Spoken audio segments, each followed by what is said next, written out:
War Room, Gwinnett County, the people's voice, keeping you informed.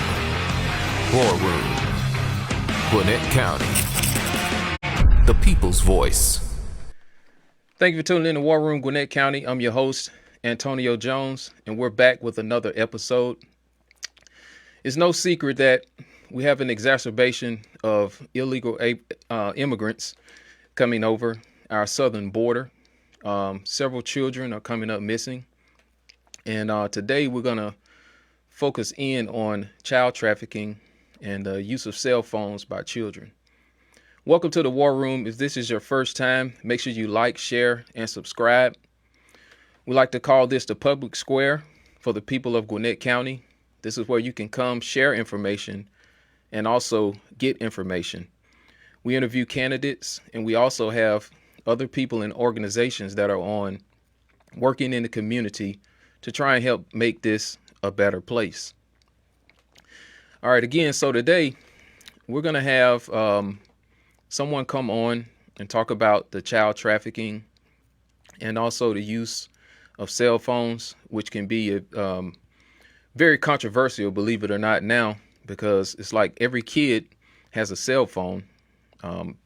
Personally, I don't understand completely why, but you know, this is a choice that every household gets to make. We also saw a video that the Gwinnett County posted on their Facebook feed, and it was a short interview of a lady whose daughter who went to a party, and she ended up taking a Percocet, and it was laced with fentanyl. She ended up passing away, which is very sad. We need officials in offices that are going to try to help stop some of this stuff that's going on, that's impacting our community in a negative way. One thing that the Sheriff Kibo, when he got in, he decided that he wasn't going to check the immigration status of people when they're arrested. I don't think this was a wise move, but that's what he's doing. The sheriff's office it is a constitutional office.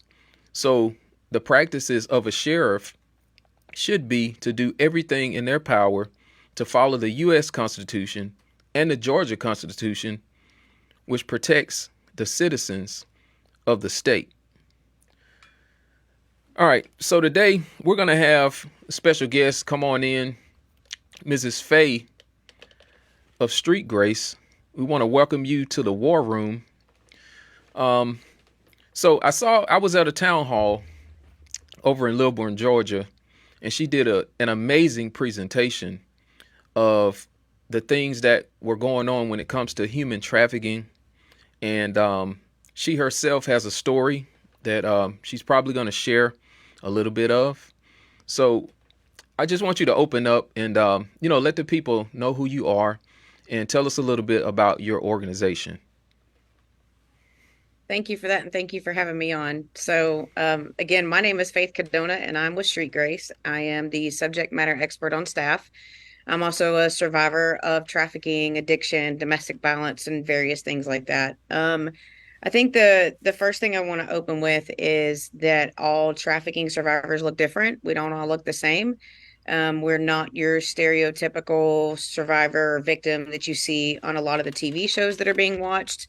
A lot of us have grown up in either good homes or bad homes. Like there's no one size fits all approach when it comes to survivors. I myself have experienced trafficking over half of my life from various different people. So whether it was an ex-spouse or a best friend's mom when I was 18, and there was a value exchange for me. So there was a price tag put on me when I was very young, and that price tag stuck with me. So when we think about trafficking survivors, a lot of times, especially with children, when there's a value that is exchanged for their life, that value becomes something that they inherently go after again and again and again until they get to this place of healing and freedom and restoration. A little bit about Streetgrace. I guess I'll just switch into that. Streetgrace is a nonprofit that's been in the anti-trafficking movement for 15 years this year. We've helped pass legislation in the state. We have a youth leadership academy program that we're working to get into the schools. We do various different things under 4 pillars, which is prevention, protection, policy, and pursuit. And so we have a technology platform that actually intercepts calls from buyers, so that's one more child that is not being purchased and sold for sex. Okay. Well, what are the ages that you see this start at, as far as the trafficking? What's the youngest, very youngest that you've saw?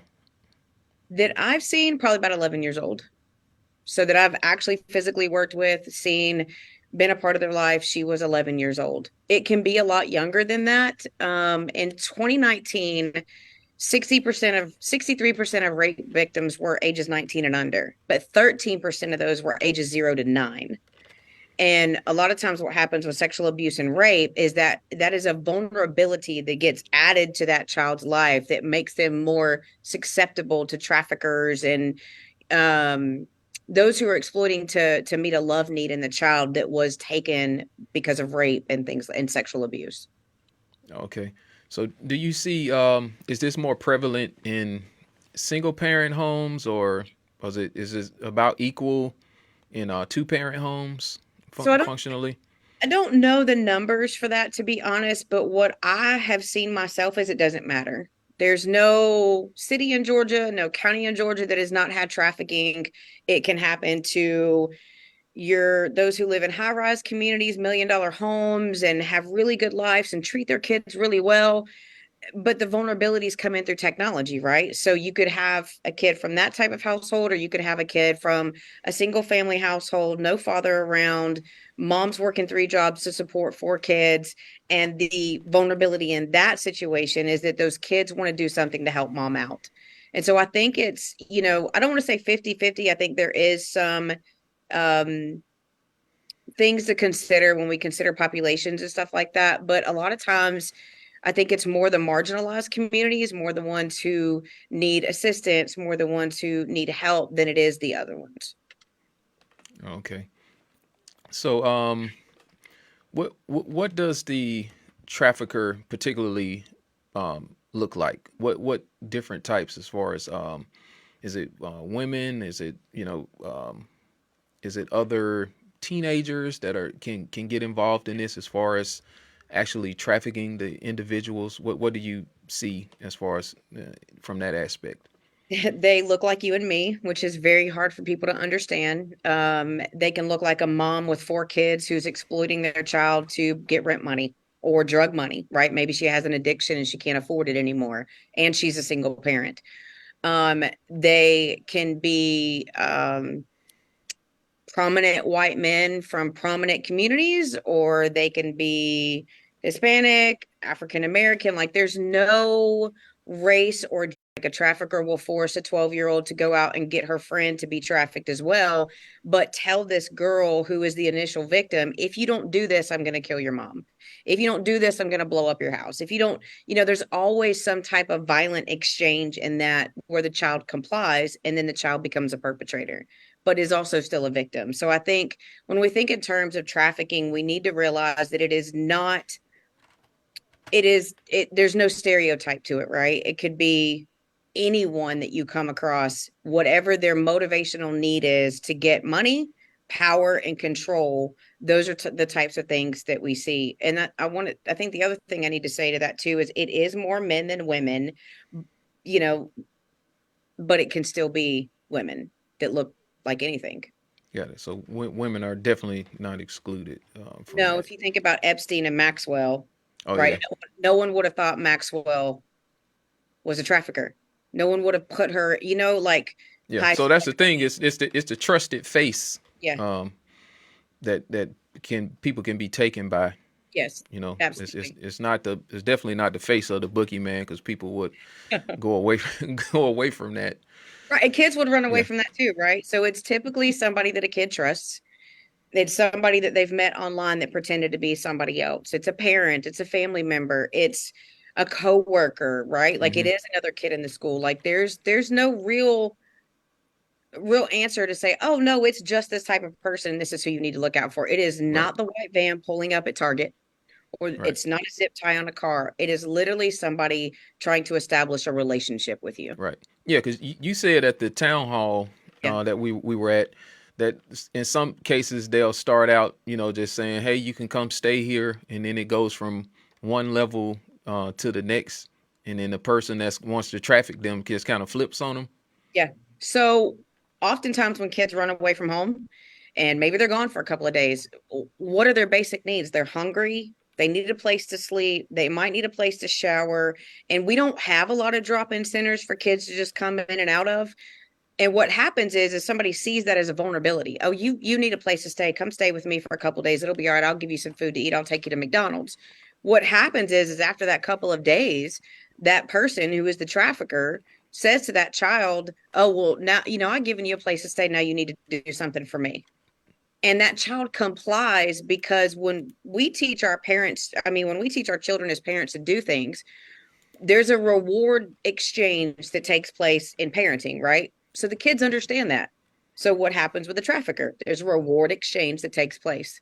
If you do this for me, I'll do this for you. But if you don't, there's going to be some type of consequence on the back end of that. And it's just how traffickers exploit children. Right. So with the rise in technology, these uh, these encounters have, I would say, probably increased substantially. Would you? Is that your finding as well? Yes, Okay. So if you go think ahead. about the kids who during the pandemic, right? Like 90% of households in Georgia have some type of technology that a child can access 24/7, no matter even 2 and Yeah. 3 year olds, Yeah. laptop, tablet, TV, gaming system.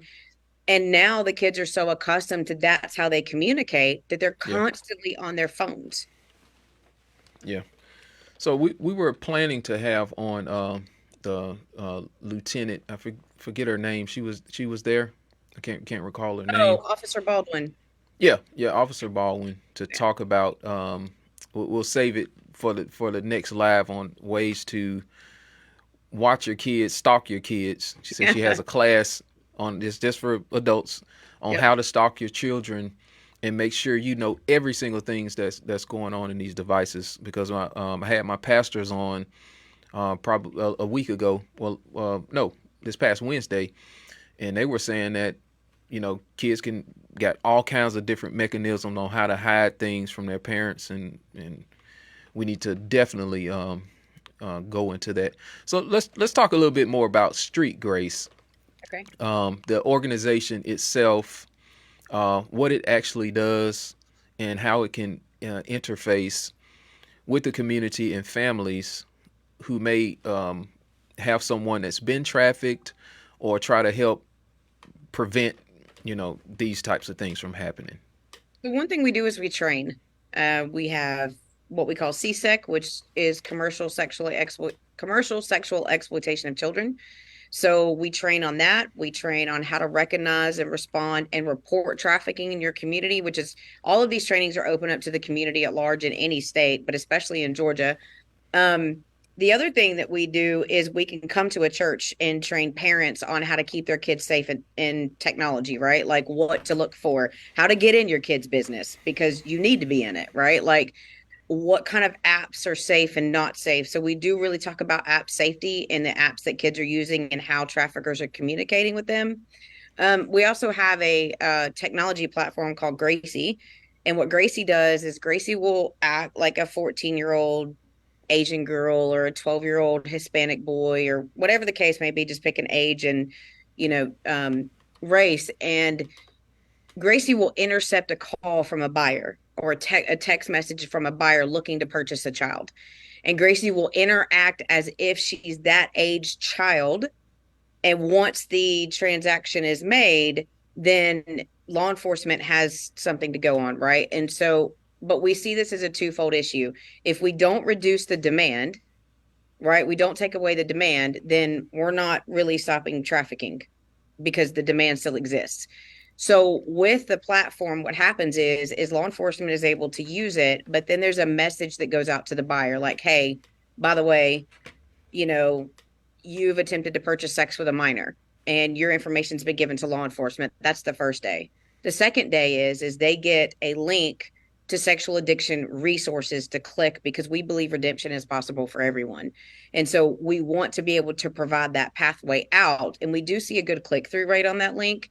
I'm sure once we relaunch again, it'll be even higher. But the other thing I think we also consider too is that when we go after demand, we're really going after the buyers. Because if there's no buyers of sex, there'll be no supply. Because we know that traffickers have a business model that they adhere to, which is similar to most of our business models. Um, and then we have Youth Leadership Academy. I briefly mentioned this a minute ago, where we are trying to get into the schools, into churches, into community groups, into youth groups, where we can really teach kids how to be good leaders in the community. We're teaching them about what sextortion is, what is sexting. Most kids don't know that if they send a nude photo of themselves to someone else or they receive one, that's engaging in child pornography, right? We want kids to be educated that these things that they may not understand are wrong, and how can they either help another friend, because kids tell kids before they tell parents. So And so how has the and we'll let you pick back up. How has have you had any success on trying to get into the schools here in Gwinnett?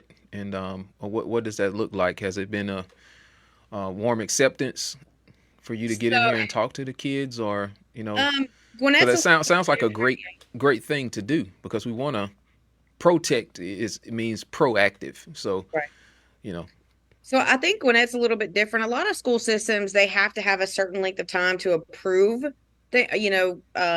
It's not really a curriculum. It's modules that you go through. But a lot of times schools need the chance to look over it and approve it. So we're still working on getting in Gwinnett County. We've been in some Fulton County schools, and it's done really well. The kids really are receptive to it, and so are the teachers. so how long have you been working to try to get this in Gwinnett County schools, or I think we started towards the end of last school year. okay? Yeah. And It's still a so fairly new program. yeah, so where is it now, as far as are they saying, hey, we need to give us 2 months, or give us 45 days? Have you been given any kind of time frame or next step type of situation? Because it's no secret that most children, we're over the 90 percentile of kids having a cell phone at school. So based on what I heard from my pastor, he was the principal at LCA for 13 years, Yeah. and he saw all kinds of things when it came to cell phones. So it's no secret that it's happening. So I know that there's a process and there's a protocol, but things that are like this, in my view, should be, on the top of a list somewhere, Right. because we want to keep kids out of those situations, as far as being in compromised situations and being tempted to do this, because like you said, a kid sends a picture, that's or receives a picture that can be child pornography or whatever, and we don't want them to end up in trouble. So we Right. want to give them, options. So where are things? I'm not really What sure was it? exactly where we are with it Mhm. right now. But what I think I would really like is for people to advocate to have this in their schools, right? If you have a contact in a school and you know an administrator in a school or a teacher in a school, like reach out to us, because that's how we get the word out, and that's how we make those connections, because sometimes you have to have a connection in a school to actually get in it, right? Or you need somebody who is on the inside and can advocate and say, hey, we really want this in our school. How can we get it in there? Because what we can do, because we provide it for free, there's no cost for training, all the materials are free. We just need people to advocate to get it in their schools, you know help us spread the word, basically. Got it. So this is simple as calling your school board Yeah. member. This is me talking now. Call your school board member, representatives, or whatever in your area, and share this program, share this video, um, and let them know if that this is could be a good thing with preventing our children from going down this path. Because today it's a picture, then tomorrow it's, pornography or it's some other kind of addiction. And then here we go, the kids can be going down this path, either to be trafficked or trafficking somebody because they're supplying some type of a addiction that someone has, and I say it all the time that these phones are, they're a curse in my mind, for children, because it's like handing a child the apple in some regard and saying, you know what, don't, do this, or, it's like the keys to so much information and knowledge that quite frankly, kids are probably not ready for. How did we ever make it? We were places always where a responsible adult was, Right. and they had access to communicate with emergency services or whatever is needed. But hey, I guess to each his own. So I think too, can I say go ahead. something to that Yeah, point? yeah, go ahead. The thing is that a lot of times, and this is no dig at parents or anything like that, but it is a babysitter. It's a tool.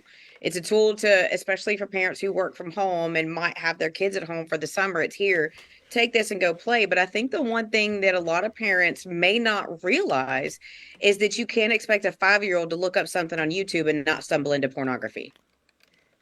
They don't know how to spell, right? right. So we give them a very powerful tool, like you said, and we expect them to be responsible with it. But if we're not teaching them responsibility, if we're not setting up those safeguards, if we're not checking the history on the phone, right?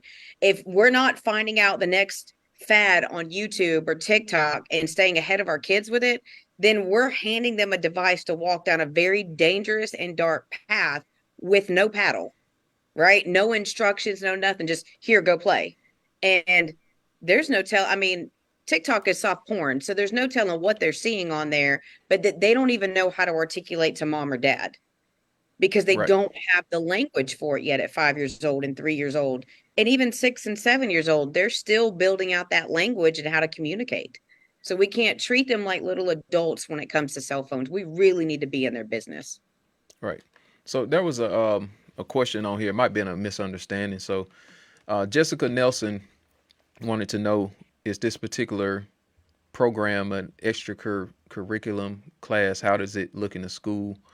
Okay. So you this would be, go ahead and answer that question. Yeah, so it can be an extracurricular activity. Like it can be an after school program. It could be something that's it's not a lunch period. I always forget what they call that period, but it's like an interim period, like a study hall. It could be a study hall class. We've done that before. It doesn't have to be 7 weeks. We can shorten it to 3. Like we can take Youth Leadership Academy and adapt it to the school's needs, the church's needs, the community center's needs, to be able to work well with their schedules. So we're not asking them to do something that is just overcomplicated. Yeah. Well, I think this is an important topic because the kids got iPads and all kinds of, this should be a part of a baseline. Before, it's like when you go to college, you have intro to algebra and stuff like that. These kids have these devices. We're kind of backtracking and trying to catch up to try to protect them from something that they already have access to. So I mean, from my view, and this would be for, of course, the school to decide, but I wouldn't understand why this would not be one of the top priorities. You know what I mean? Yeah. Because kids are, right go ahead. I'm right there with you. I agree. Yeah.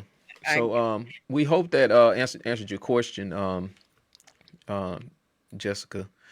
For those that's tuning in, we have Miss Faythe from streetgrace.org that has joined us to talk about human trafficking, child trafficking, and kind of touch on cell phone usage.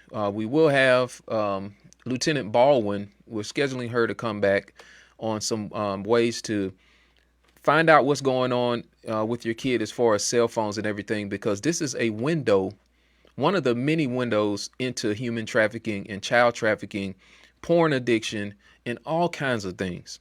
So we have to stay on top of this. We can't ignore it. And like she said, this is not a babysitter. Hey, here's this advice and go on. My kids, my wife makes a playlist or what have you for what the kids can watch. And there are things popping up. we have to stay on top of it. A commercial comes on and it's two dudes or something doing something that children shouldn't be looking at. Yeah. Even if it's holding hands or something, it's influencing a thought pattern, in the children's minds. So there are so many ways that our children are being targeted. And it's just not the predators that are interested, in sexual things. Sometimes it's political, and some people might be looking for a different outcome for whatever different reason. So we have to pay attention. And adult content should not be accessed by children. And it's what a library books. Shout out to Karen Hall. She's working very hard to try to eradicate adult material of any kind, in school libraries. Because once this mechanism gets set off in a person's mind, at especially very young age, it's hard to unwind that stuff. Yeah. No, I agree. There's kids don't have a lot of rational thought, right? They're very impulsive and they don't have the communication skills that adults have. And so when we really treat them like little adults, like they can handle something like this, we are inadvertently telling our child it's okay to look at whatever they want to look at because we're not monitoring it. So if we're not stopping it, we're part of the issue with it. And I think one thing that I have really learned working with kids is that they're going to find a way to do it if you don't put a block on it. And they know that you won't have the conversation with them. So parents don't want to talk about pornography. They don't want to talk about sex before marriage and sex at 11, 12, and 13 years old and what that's not supposed to look like and how to avoid it. Like these are the conversations we need to have with our kids. Because if we don't, someone is, whether it's somebody on TikTok, somebody on Instagram, somebody on YouTube, somebody on a gaming system, right? Like they may entice our children to send naked photos or send half naked photos, right? Like, and they meet a love need and they meet a need to be heard, seen, and validated. So if we don't do that for our kids, then there is definitely someone out there ready to exploit it. And it's easier when you're a child to be exploited by somebody when you don't have good communication with your parents to say, hey, mom, I accidentally stumbled on pornography today. If you don't have the language to it, you certainly don't know how to talk to your parents about it. Absolutely. And what I have seen, even in my own home here, the kids, they have devices that have, the game, built right into it. So a lot of time it's not connected to the internet. But it's like when a kid gets a device, no matter what age they are, it's like they automatically isolate themselves. And then, isolation, subconsciously, you might be playing a game or whatever, but it might create a situation where they feel alone or whatever. Then next thing you know, it's like, well, I'm playing a game or whatever online and I'm talking to somebody or somebody, hey, how you doing? It's just one thing can just lead to another. And all it takes is one time, one encounter, and then it'll be a lot. It could change someone forever. Yeah. And I really think to can. your point too, when kids are on these gaming systems, perpetrators are acting like they're their age. They're acting like they're 15 to 16 years old. It's not, I can't say it's not often. I don't know the actual statistics for it, but if you think about it, the best way to talk to a child is to pretend to be one. A 35-year-old might have a harder time talking to a 15-year-old boy because that boy recognizes this is a 35-year-old grown man. Like, it's like my dad, so I don't want to talk to him. Instead, if he poses like another 15-year-old playing a game with him, well, then he's already established a relationship because they're the same age, right? He might Hmm. even say, hey, I go to your school. Every single photo stays online. So anybody can search it. All they have to do is just search a school name and photos will pop up. You post this wonderful thing about your child graduating, but if you post it outside of your house of what school they went to with a photo in their name, well, then anybody driving by has your child's location, where they live, what neighborhood they live in, what their full name is, what their picture is, and what school they went to, so then they could find them online. So I think it's really being understanding the world that we live in is not like it was when we were kids. I could go outside and come in at dark, but you can't do that anymore, and so I think we need to reframe some of our mindsets and understand that this world that our kids are growing up in is very, very different than we did. So if it was a school board member watching this video, and what would you say to them on the level of importance it may be to have a program like Street Grace to come in and be a part of the really the foundational curriculum for the children? What would you say to them I if think they were it ranks watching this? right up there with having math and science and history and everything else, because the one thing that I've seen working with youth who inadvertently ended up in the justice system after being trafficked is it started at school. So the vape pens that are getting passed around, this individual was getting fentanyl through it, right? So these things are already in the school.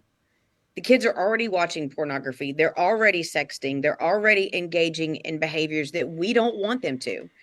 So because they spend most of their time at school, it would be very beneficial, I believe, for school boards and just members of the community to really say, okay, we really want to teach our kids how to look out for the vulnerabilities. What is grooming, right? What is sexting? They probably don't even know. They're probably just doing it because they think it's funny, right? Like it's not something that in their mind is inherently wrong. And so it should rank up there with history classes because the kids spend more time online than their parents do. And if we can't protect them, who's going to? That's right. So, and lastly, for parents, I don't want to use the word recommendations or advice, but just say if you were a parent living in this time with kids, and they had to have a device, just say that was your scenario. Um, what would you tell them in closing here today? So I think coming from a survivor of trafficking who has been exploited most of her life, who has children, I think the one thing I would say is, or well, a couple of things. One, establish relationship, establish that communication. It might be embarrassing for you to talk about pornography, but do it anyways. Get past the uncomfortability and understand that someone else is having that conversation with your children already. Don't make the phone a babysitter. It's very easy. It's very easy to get caught up in work and things you need to do around the house and church activities and all that kind of stuff. But don't let the phone be a babysitter. Engage with your children to where they feel so comfortable coming to talk to you about anything, and your response to it is love and compassion and empathy, and not anger and frustration and all of these other things that really deter kids from talking to parents. Don't be their best friend, be their parent. And I've seen this a lot where parents just want to be friends, and you can't do that. You got to be mom, you got to be dad. And I think the other thing is just stay in their business. They see what you do and they learn from you. So they're like your little imitators, especially the younger ones. And so if you're in their business and they see that what you say is what you're going to follow through with, then they are more likely to understand that and kind of adapt that into their own life and say, oh, wait, mom told me that sexting was wrong. I don't need to do this.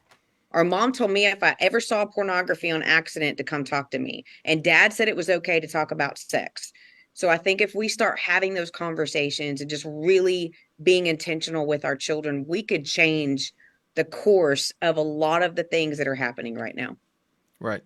And speak about what sex is intended for, in our homes, with our children, Okay. and have those conversations. So where do people find you? How do they follow you? How do they get involved with Street Grace? How do they reach out to you and everything? So go on our website, streetgrace.org, or just look up Street Grace and you'll find us. There are a lot of resources on there. There's a Keeping Kids Safe in the Digital Age Handbook for Parents. There's an our events tab. There's various ways you can get involved in our trainings. If you just want to financially provide, you can donate through the website. If you want to get in contact with me directly, especially when it comes to Youth Leadership Academy, just email info@streetgrace.org, and I will get it and respond back as quickly as possible. Sounds great. Well, we appreciate you coming on War Room today. We definitely will have you back. I don't know if I may try to set something up and have you and Lieutenant Baldwin on at the same time and or the same day. We'll see if we can get those schedules to coordinate. Thank you so much. Hold on for 1 second and we'll try to get this thing closed out. All right. So guys, there it is from Street Grace. Thank Faythe for coming on and sharing that important information about trafficking. We're definitely living in very, very, very trying times. And we're going to try to provide as many resources as we can here in the War Room. So make sure you share this video with your friends. If you have a child and they have a cell phone, or if you're thinking about getting them one, or if you have a grand kid that has one, share this with their parent. We got to make sure that these resources are out here so we can do the very best thing for our children, because they are the seeds of tomorrow. We have to make sure that their minds are protected and that we do the very best thing for them, because I mean, that's our responsibility. Make sure you like, share, and subscribe. We will see you on the next one. War Room, Gwinnett County, the people's voice, keeping you informed. War Room, Gwinnett County, the people's voice.